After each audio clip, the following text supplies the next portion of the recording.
Maya Pabengi, Pampanga, magandang gabi, Central Luzon. Ako po yung kayong talasuyo, Justin Dizon. Areni na po rin mga regular balita. Ngayon pong Webis, July 27, 2023. Bilang dareng mete, pauli ning bagyong Egay, miras na king 5. Panibayong low pressure area, babanten ning pag-asa. House Committee dismayado king napamanyatang Mayor Tumang king hearing dikil king alleged procurement irregularities ning Mexico LGU. At meto nga baka king Tarlac may lumod.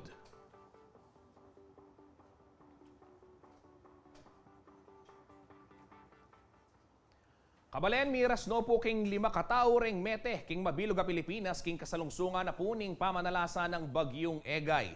Dapot agpang king National Disaster Risk Reduction and Management Council for validation la pa. Renga patakatawa miyang ubie, uli ning milyaring landslide king Benguet at metong naman po king Rizal Province.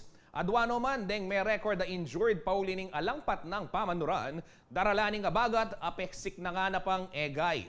Miras no man po kayong may 19,000 individual, manibat kayong Ilocos, Cagayan, Central Luzon, Calabarzon, Mimaropa, Bicol, Western Visayas, Cordillera, Northern Mindanao, Socsargen, at Bangsamoro Region, deng pong migbakwit. At suno man po kayong 10.2 million pesos alaga ning SAUP, ing ginake na po ning gobyerno, kapamilataning Department of Social Welfare and Development, kareng apektado ning bagyo. Keti po king Pampanga at sunala po king 45. Deta pong bilang dareng barangay Makalbog.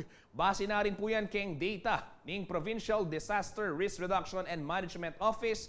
Nandin pong launa ning Gat Panapon.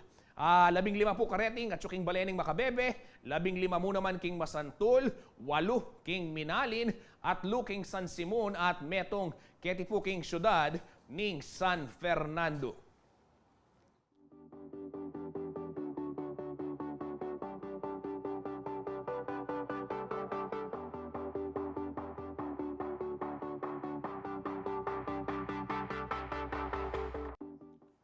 Sa puntuhong ito, makakausap ho natin si Binibining Terry Flores, ang pinuno ho ng Corporate Communications ng Luzon International Premier Airport Development o LIPAD, ang tagapangasiwa po ng operasyon ng Clark International Airport, upang bigyan ho tayo naman ng update hinggil po sa mga flights na naapektuhan po nitong bagyong Egay at itong masamang panahon. Magandang gabi po, Ma'am Terry. Welcome po sa ating programang CLTV 36 News. Magandang gabi, Justin, at magandang gabi din sa mga nanonood sa ating programa.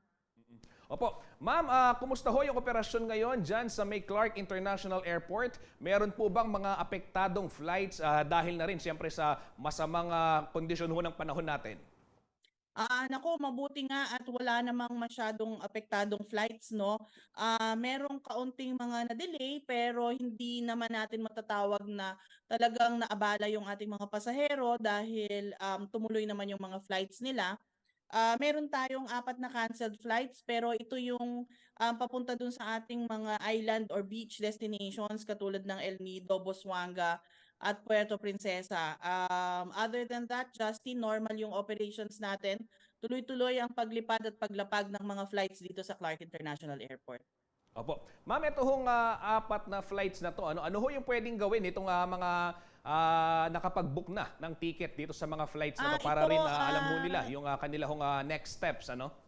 Itong 4 na flights na to, no, total to for this week, simula nung Lunes hanggang ngayong Thursday. Nakipag-coordinate naman na ang mga airlines at naabisuhan naman ng maaga yung mga pasahero na apektado ng flights. So wala naman tayong na-stranded dito sa airport. Ayan, magandang balita naman ho yan. Ano, ma'am? Ma'am, meron ho tayong mga meron ho tayong mga canceled flights naman diyan sa may sa NAIA.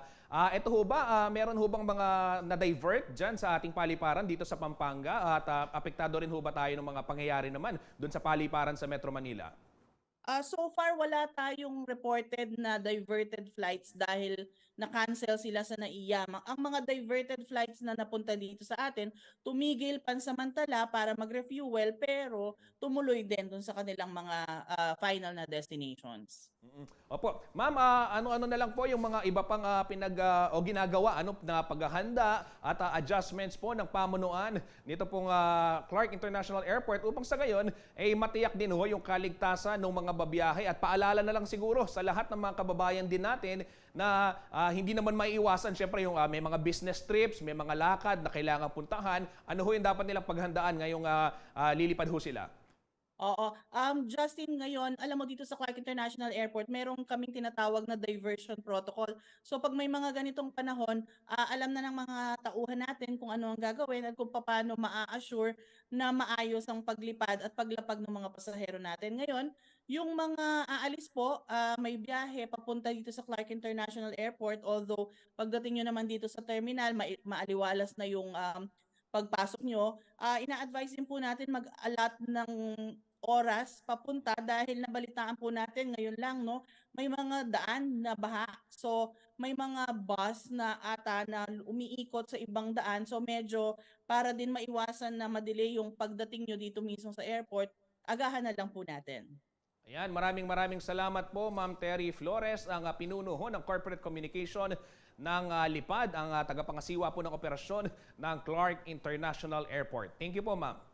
Thank you. Magandang gabi. Yan ho mga kabalan, narinig ho natin si Binibining Terry Flores ng Lipad dyan po sa may Clark International Airport. Muli, paalala lamang, o pag nakapo, kareta pong magbiyahe, sasabihan na po ng kikatamong kaluguran from Lipad, ay danunan nyo po, lalo na nung ating ko pong makaschedule the flight, kaya po kay CRK, uli ning dakalpin dalan, mapilang dalan, reng makalbugngeni ang pong siyempre huli pong mamanuran, matraffic mo naman po. Dakal pa po balita king pamagbalik ning CLTV 36 News.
Magbalik ya po ang CLTV 36 News. Kabalen, nandin po nga ugto. Inanunsyo na po ng provincial government ng Pampanga yung suspension po ng obra kay government offices. Makanyan mo naman po kay Angeles City. At syempre, baluta naman po yung klase, suspended mo naman. Mapilang lugar naman din po kay tiking City of San Fernando, yung monitor tamong makalbog. Bang pisabihan po yan, ang po yung preparations na pa, yung pamagbanteda. Kaya tayo po via phone patch. Sir Raymond Del Rosario, yung pamuntok na po ng San Fernando City Disaster and Risk Management Office. Maya pabegi po, Sir Raymond. Welcome po kay kakatamang programang CLTV 36 News. Maya pa ba po kayo, sir, and karengke kayo pong manalde. Opo. Sir Raymond, kumusta po yung pamagbanteng gagawa ng kaya kayong ahensya kaya ni pong malalyaring pamanuran baluta mo abagatin ni pesik na nga na pa ning bagyong Egay. Totoo ba ita? In fact, halos kabukas ang pang halos pating hapon na may ka-experience tamo po from moderate to at times heavy rains kining City of San Fernando at halos tuloy-tuloy mo rin po yung uran na dinasan tamo although ating gap pero di pa mag-monitor din po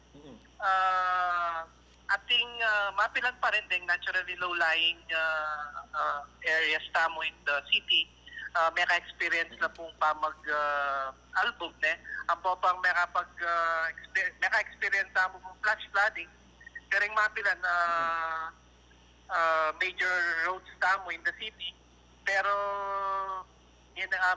katok ng dapuning muran make subside naman ito. So talagang flash flood. Tingko monitor tampong yan rin, kaya katamong creek, uling above normal na rin karelang level. So makaredy tamo po. In fact, yung city government, kanyang as early as Friday, bago niya pa po maging bagyo, yung Egay, may convene na po yung DRM Council tamo. May conduct tamo pre-disaster risk assessment. So niredy tala, yung katamong response assets, po pa rin katamong pre-positioned goods and emergency responders to cater to any untoward incidents o nung naman pong maging epekto na ning katamong ning bagatin na paalakasana pa ning bagyong Egay. Opo. Sir, kita pong report na tinggap mi naman manibat kaya di pong provincial government tamo, makalagay po ka rin na metong po ka rin makalbog barangay kaya Pampanga, yung pong barangay Pandaras kay San Fernando. Nano na po yung gewa tamo kaya pong barangay Pandaras, nano na pong coordination at sahop hindi nakita mo po ka rin kaya katamong ka-Fernandino at ka-Fernandina kaya pong barangay ngayta. Opo. Anya pong nilabas pa mong habagat, aliwa pa yung bagyong Egay, may provide na pong assistance kareng mapilan na households king Barangay Pandaras, particularly kining Pirsa, Sitio Pirsa area. Kaya pong ocular, pamag-monitor din CDR nandin from 1 to 2 feet, karetang aliwang party na ning Sitio Pirsa, monitor tamo po I think last week or 2 weeks ago, anyang habagat tamo, aliwa pa yung Egay, nag-provide tamo pong food assistance, food packs, kareng households affected. Kasalukuyan po kanyan, yung kakatamo pong CSWD, mag-assess niya po kareng may sabing barangay, may karetang affected, karetang natural low-lying barangay. Opo. Bakit na po determine tamo nung nanong kailangan serbisyo or assistance ning pwede tamo pong i-provide kareta. Sir Raymond, ay nakakatanggap ko pa mo po kaning situational report manibat kay PDRRMC kay po San Fernando yung makalaging lugar, Makalbog, Santa Rita, Lourdes, San Pedro Cotud, San Nicolas, itapong harap ng Campo Libas, Del Pilar, Del Carmen, itapong Pandaras, Sabang Gitana, ang pong Maimpis, 1 to 2 feet muna man mapilang lugar, ang po pong uli na po kanuning overflowing Dareng Creek sir. Sir, nanong sangkan elamakul deng creek tamo at ilang basura makanyan baging sangkan nini ning pamag-overflow da makanyan po?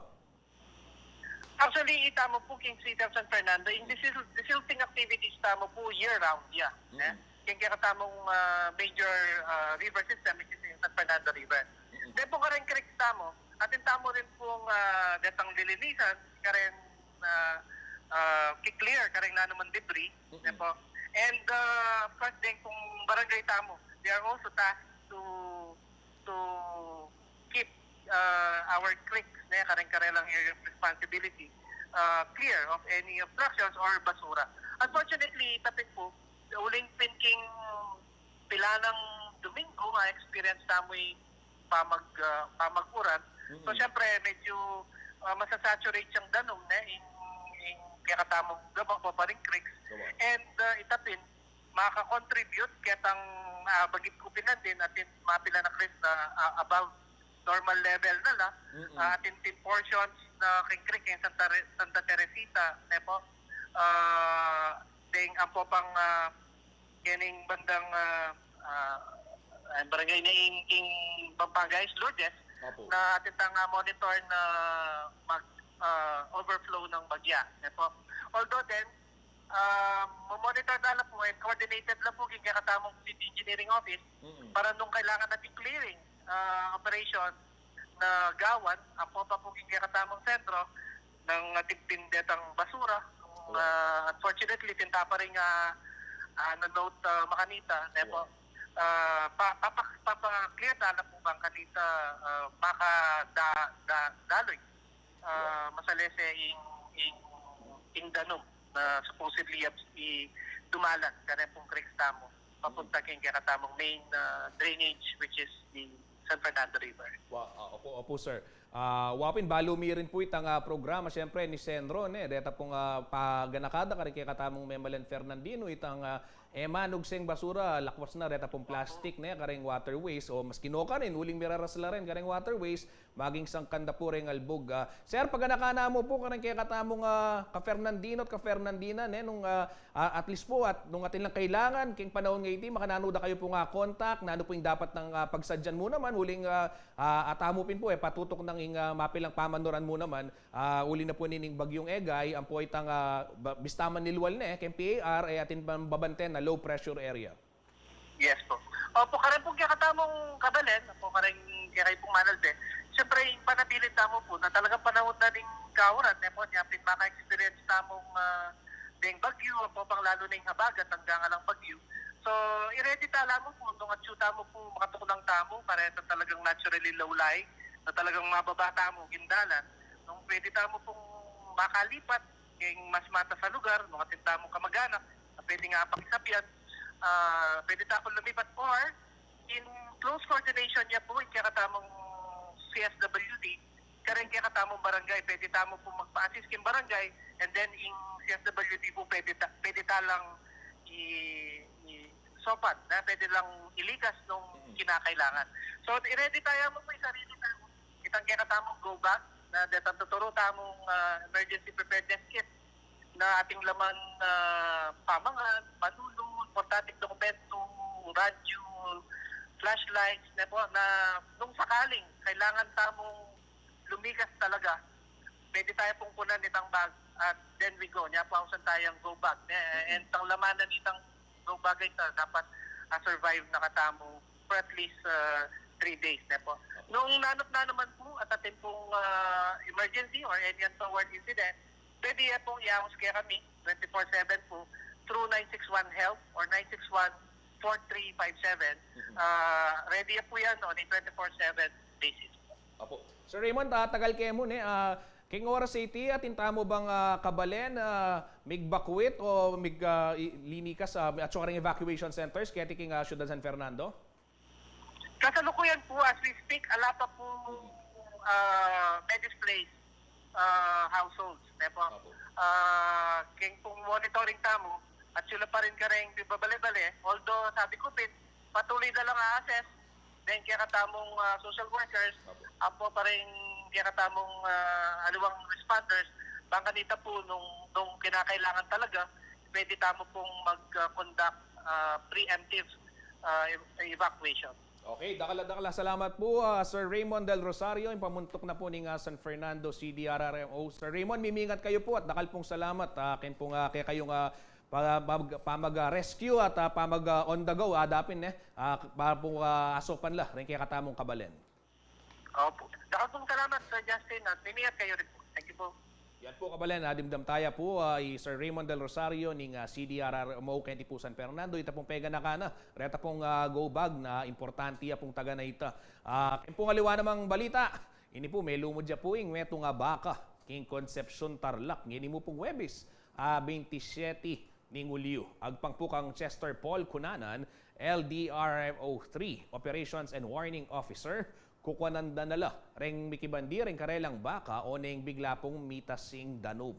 Pauli na puniti, may trapla kanureng tao ang ganang may puluputya, itang tali ning baka king kayang metong abitis. May baliktad niya kanuiti at ene po may kakawe. Kabalen, may baganakanay man po yung Animal Kingdom Foundation, ken po nga kapastarlak, karen po magbakwit na hanggat malyari, tala pula lakwan, then po kaya katamong sesengayop, kaya po tapong magbakwit tamo, uling siyempre po, kaya betala naman, then at atinla naman kanong biye, reni po ngayop nga reni. Kaya naman pong luwapang balita, deni po rin magbiyahe, papunta naman king Bataan po makabuklat kareng light vehicles, ito pong Coolest intersection, pong Roman Expressway, king Balen na po ning Orani. Kaya pong Bataan yan, uli na rin po ning Margulayalbog. At bisuan na naman po rin sa blang motorista, lumawe na pa mong alternatibong ruta at maging alerto ko po keng pamagbiyahe.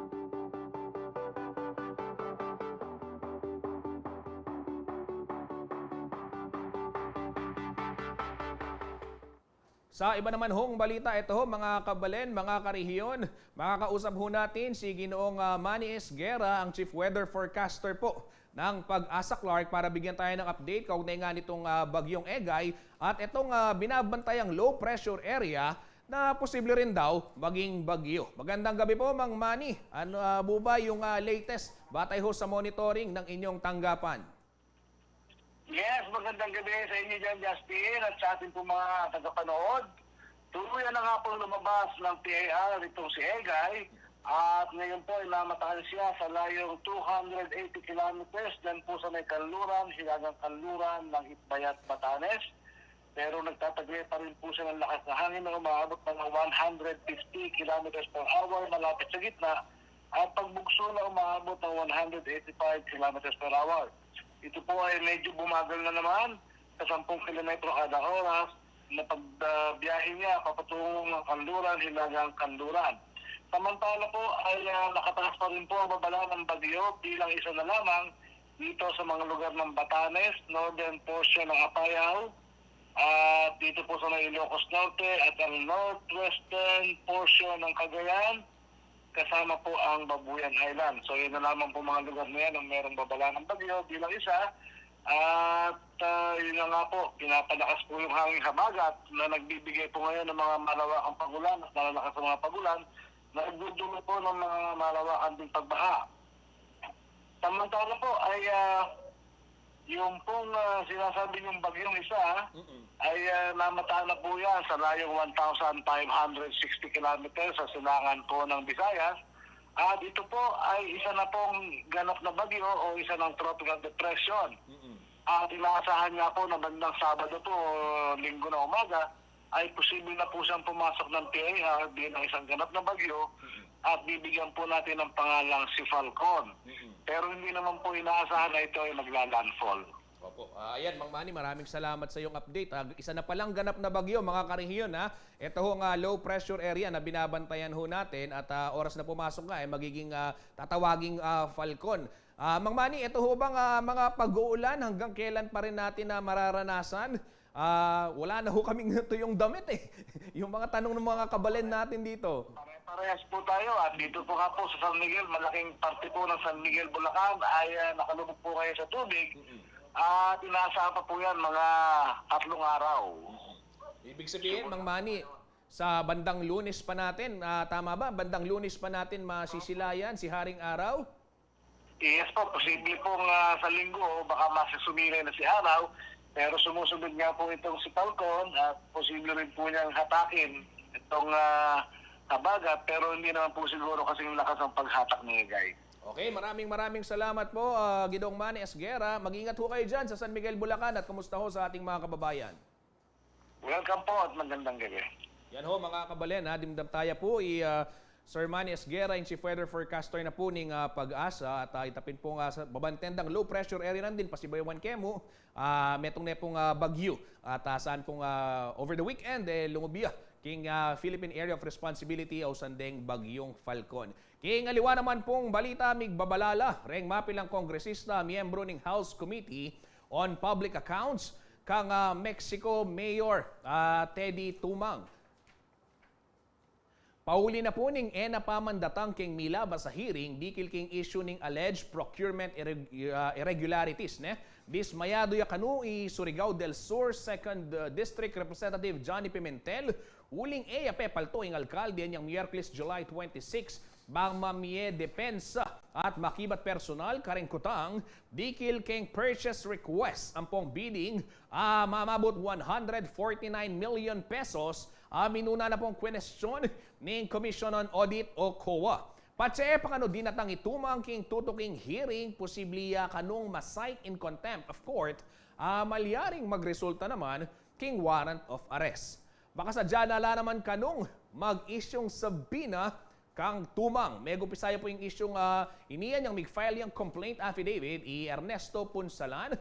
Dikil po ka rin anomalya king proseso kanu ning procurement ng pangkontrata ning LGU Mexico manibat pa niyang 2007 hanggang 2010. Kaya binakining loan agreement king Development Bank of the Philippines o DBP miras pong 950 million pesos. Nandin po pamo pong gatpanapon ang ini pong Webis, July 27, kasabi niya po ng CLTV 36 News si Mayor Tumang, ken pong telepono, bistaman makaniniman, sinabi ng makayadjayang mamiya statement keng daratang Miyerkules ados po ning Agosto.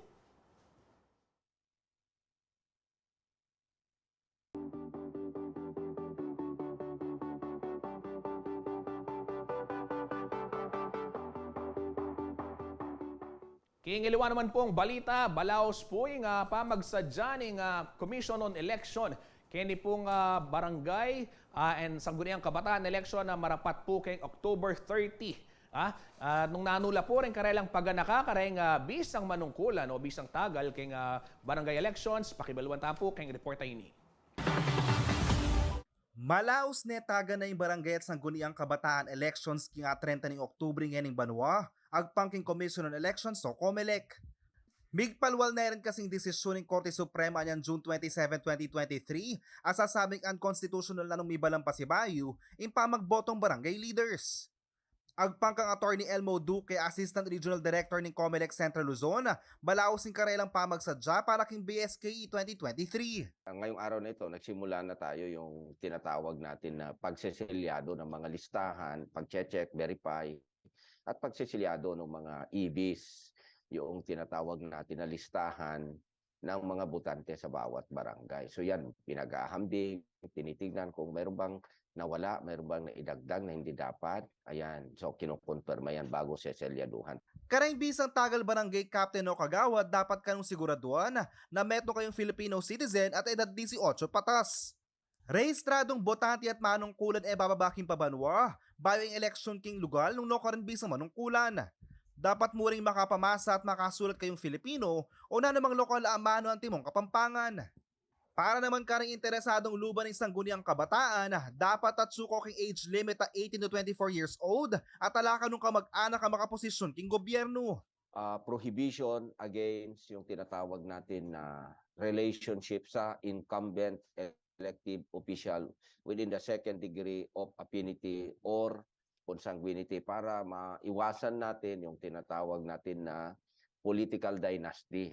Makasadya namang marapating filing ng Certificate of Candidacy o COC nag-umpisa August 28 hanggang ng September 2.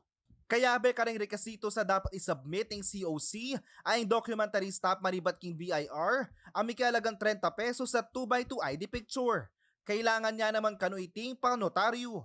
Sa mga lugar na kung saan liblib na lugar, walang serbisyo ng notary public, yung election officer natin ay inatasan ng batas na pwedeng mag-administer ng oath. So, doon sila pwedeng magpapa-subscribe doon sa harapan ng ating mga election officers. Kung saan sila magfa-file ng kanilang certificate of candidacy. October 18 hanggang 28 naman ay campaign period. Paganaka na naman Duque, malyaring pangampanya, kilwal na rin may banggita petsa. Kung mayroon man silang pinaglalagay-lagay dyan, dapat tatanggalin na nila. Okay? So kung nag-file siya ng September 2, ay dapat tinanggal na niya lahat noong mga kanyang mga preliminaries. Okay? Kasi pagka-file niya, kandidato na siya. He is bound by it. Okay? So pwede na siyang kasuhan ng premature campaigning.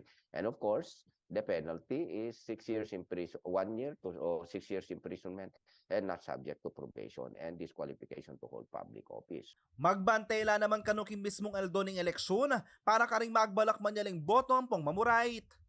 Inawad na namang Duque ang Pakistan metong na rin publiko at ning politiko bang maging masalesi ang BSKE 2023. JM De Jesus, CLTV 36 News. Kabalen, apin po din ding mga ragula balitang kinalap ng Kekatamong News Team. Para po karing aliwang updates, i-like and follow lamo rin Kekatamong social media pages. King Facebook, Instagram, TikTok, ang po ang YouTube at CLTV36 Official.